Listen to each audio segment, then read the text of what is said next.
Guys পৌঁছে গেলাম কাঁঠাল হিমঘর। কাঁঠাল থেকে হিমঘর টোপে অনেক দূর যাবো আমি।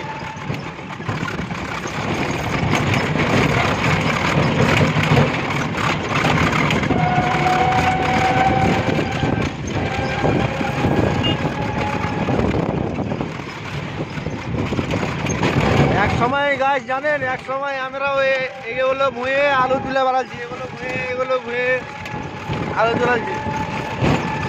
এগুলো রাস্তাতে এক সময় সাইকেল নিয়ে আলু তুলতে আসতাম গাছ জানো। আর এখন টটো নিয়ে আসছি ভাড়া মারতে এগুলোতে। যখন ছোট ছিলাম তখন সাইকেল নিয়ে এগুলো রাস্তাতে আসতাম আলু তুলতে, আলু কুড়াতে আসতাম। আর এখন ভাড়া মারতে আসছি গাছ বড় হয়ে হিসাব করে টটো নিয়ে আবার।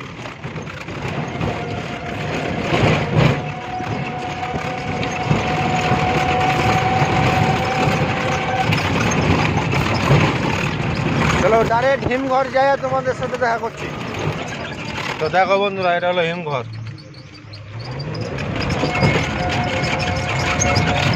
কাঁঠালের সমস্ত আলু ওখানে রাখা হয়।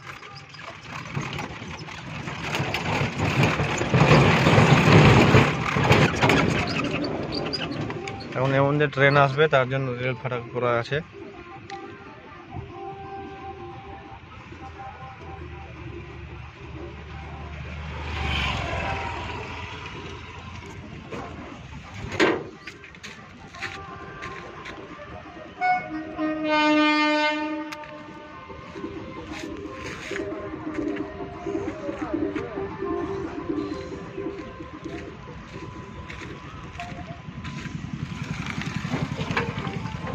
দাঁড়াও গাইস, জল খেয়ালি তারপরে কথা বলছি তোমাদের সাথে।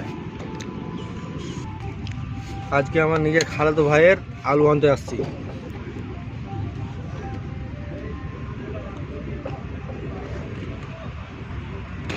আমার খালাতো ভাইয়ের বাড়ি হলো অচিনতলা, আমারও বাড়ি অচিনতলা। অচিনতলা থেকে 8 মাইল হাট এসছে আলু কিনতে। 8 মাইল হাট থেকে আলু কিনে নিয়ে যাওয়া অচিনতলা হাটে বেচবে।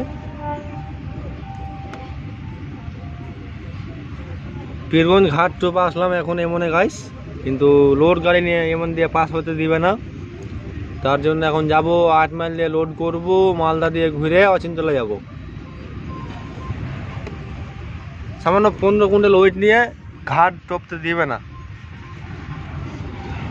ঘাটটা টোপতে দিলে অনেক ভালো হতো। এমন দিয়ে শর্টকাট পীরগঞ্জ ঘাট দিয়ে এখন 8 মাইল থেকে এখন মালদা দিয়ে ঘুরে যাব, অনেকটা ঘোরা।